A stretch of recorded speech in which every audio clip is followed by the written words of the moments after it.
নমস্কার বন্ধুরা, সম্পাস ভ্যারাইটি ব্লগে আপনাদের সবাইকে স্বাগত। তাহলে চলুন আজ এখান থেকে ভিডিওটি শুরু করছি।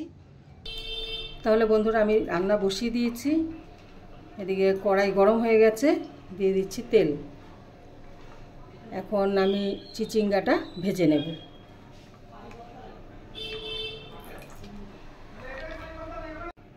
আমি দিয়ে দেব শুকনো লঙ্কা আর কালো জিরে। দিয়ে দিচ্ছি কালো জিরে। এবার দিয়ে দেব চিচিঙ্গাগুলো একটু ভেজে নেব। ওইটা কাটাই হয়নি।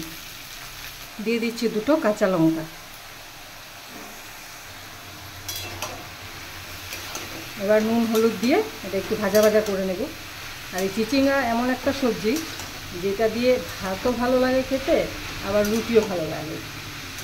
মেয়ের বাবা তো রুটি দিয়ে খুব ভালোবাসে খেতে এটা।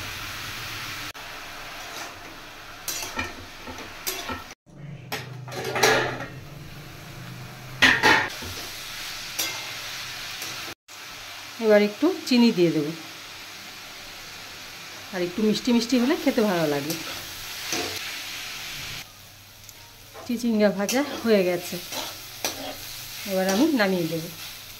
চিচিঙ্গা ভাজা নামিয়ে দিয়েছি। এবার রান্না করব ছোলার ডাল। আর এই ডালটা রাতের জন্য।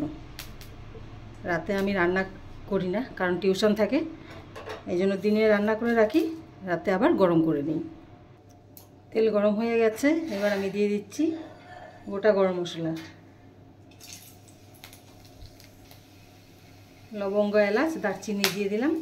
আর দেব তেজপাতা আর গোটা সাদা জিরে। এবার একটু কাজু কিশমিশ দিয়ে দেব।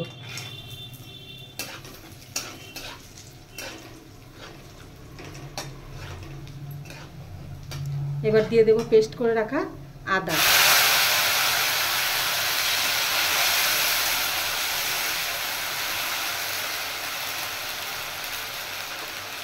পেস্ট করে রাখা আদা আর কাঁচা লঙ্কা। এবার দিয়ে দিচ্ছি 1 চামচ জিরের গুঁড়ো।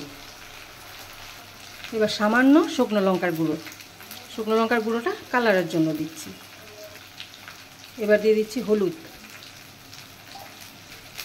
এবার দিচ্ছি কুচিয়ে রাখা টমেটো।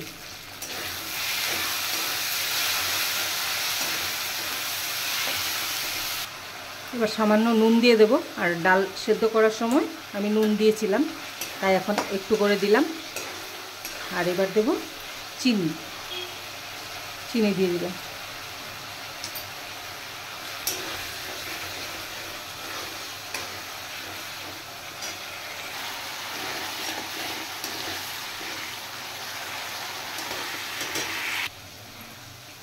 মশলাটা ভালো করে কষিয়ে নিয়েছি। এবার দিয়ে দেব সেদ্ধ করে রাখা ছোলার ডাল।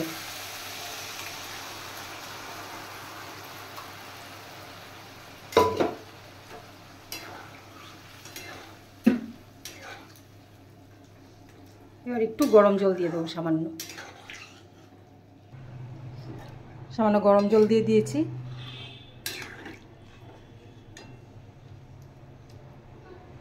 ডাল হয়ে গেছে।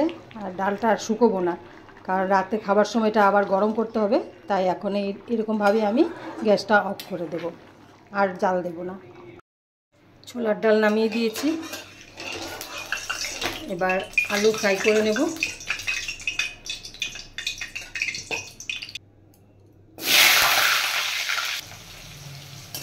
নুন হলুদ দিয়ে দিয়েছি। আলুটা ফ্রাই করে উঠিয়ে তারপর আমি একটু সয়াবিন ফ্রাই করে নেব। সয়াবিন ফ্রাই হয়ে গেছে, আলু ফ্রাই করে উঠিয়ে নিয়েছি। এবার সয়াবিন উঠিয়ে নিয়েছি।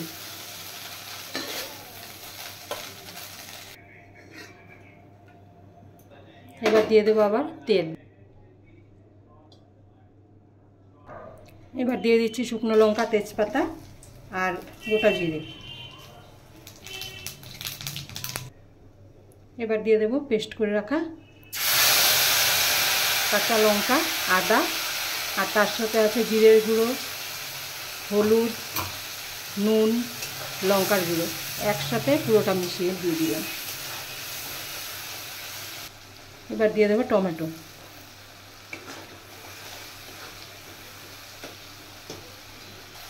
মশলা কষানো হয়ে গেছে, এবার ভেজে রাখা আলু সয়াবিন দিয়ে দিয়ে একটু কষিয়ে তারপর জল দিয়ে দেব।